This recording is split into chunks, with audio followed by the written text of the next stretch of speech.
Hi there guys, and welcome back to World Hikes.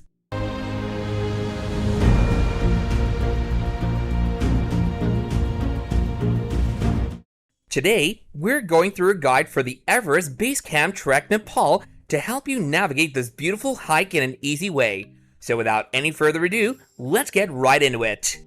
Overview of the trail. One of the world's most well-known treks takes you deep into the Nepalese Himalaya. You'll be trekking for 4 to 5 hours each day, surrounded by some of the world's tallest and most spectacular peaks.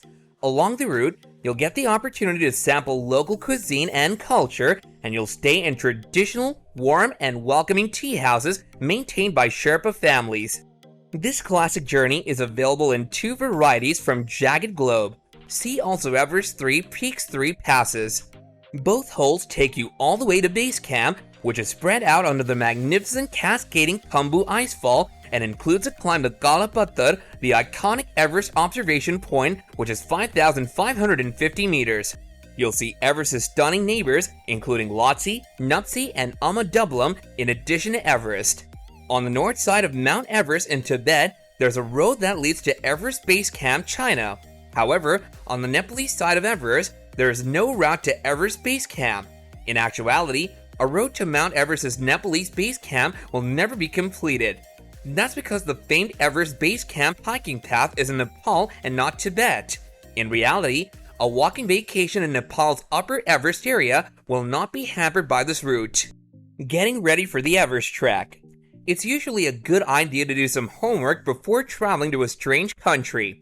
While visitors visiting Nepal aren't required to know every habit, expressing an interest in Nepalese customs demonstrates respect and helps residents and visitors interact. It also puts the sights you'll see along the trip into perspective. While climbing equipment isn't required for an Everest Base Camp hike, the energetic nature of the journey needs some essential things.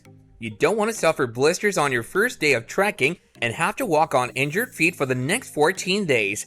Therefore, good hiking boots are essential. Make sure the boots you choose fit your feet adequately and offer enough support with little abrasion. Any footwear you bring should be well worn before the journey, according to Thopalia. The next step is to check with a doctor after you've decided on your trip month. We suggest contacting a doctor early in the planning phase if you need treatment for any current ailments, medicines, or immunizations before leaving. It's better to see someone who knows about travel health, according to Dr. Jonathan Cohen, Medical Director of Travel Clinics Australia. This is particularly crucial if you've ever had altitude sickness or if you've never been beyond 3,000 meters. But what is altitude sickness exactly? According to Dr. Cohen, altitude illness is connected to ascension to high elevations, generally higher than 2,400 meters. At higher elevations, there is less oxygen, and as a result, symptoms range from moderate to severe, he explains. Trail description. EBC is a high-altitude trail that demands a significant amount of acclimatization over a long distance. To accomplish the 80-mile, 130-kilometer journey that begins in Lukla, you'll need 12 to 14 days of full-on trekking. Yes, even your break days require walking. Most hikers find that they can trek for up to 8 hours a day. However, this might increase slightly as you get closer to the higher altitude portions of the trail, not just because of the physical effort, but also because you'll be stopping often to take in the breathtaking views.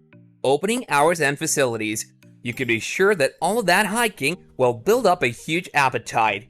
When it's time to refuel, EBC tea houses thankfully provide some tasty fare. Don't be shocked if the menus are almost similar the whole way, even though the food actually varies widely depending on the whims of various cooks along the road. All of your lodgings on the Everest Base Camp trek route are likely to be tea houses, with the exception of hotels in Kathmandu at the start and finish of your journey. They're essentially fully fledged bed and breakfast lodges that cater specifically to tourists. Accommodations in EBC tea houses in Nepal are modest, clean, and pleasant. The general norm is that the quality improves as you go along the trail with bigger and better equipped tea houses. Area and terrain. In the last push towards the trekking finish line, the Everest Base Camp trip transitions from the alpine settings at the south end of the Sagarmatha National Park to the scree-covered hills of Old Moraines. The early stages are gentler in terms of topography, but they're more tough due to their continual steepness. The climb to Lukla to Namche Bazaar and then from Namche Bazaar to Tungbosch will demonstrate this. The route there is mostly shaded by pine and ironwood trees and is muddy when rainy, with boulders jammed into the ground.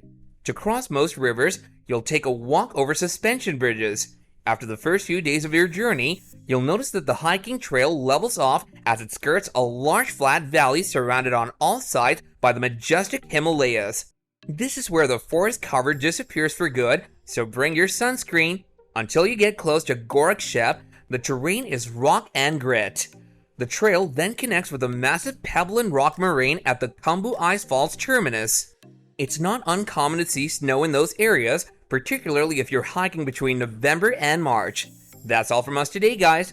Do be sure to like, comment, and subscribe to our channel for more videos. Do be sure to like the video if you enjoyed it, comment your thoughts below, and subscribe to our channel for more such videos in the future. Make sure to leave us some questions you might have about the trek down below so we can answer them and clear away any doubts. Ciao for now, guys!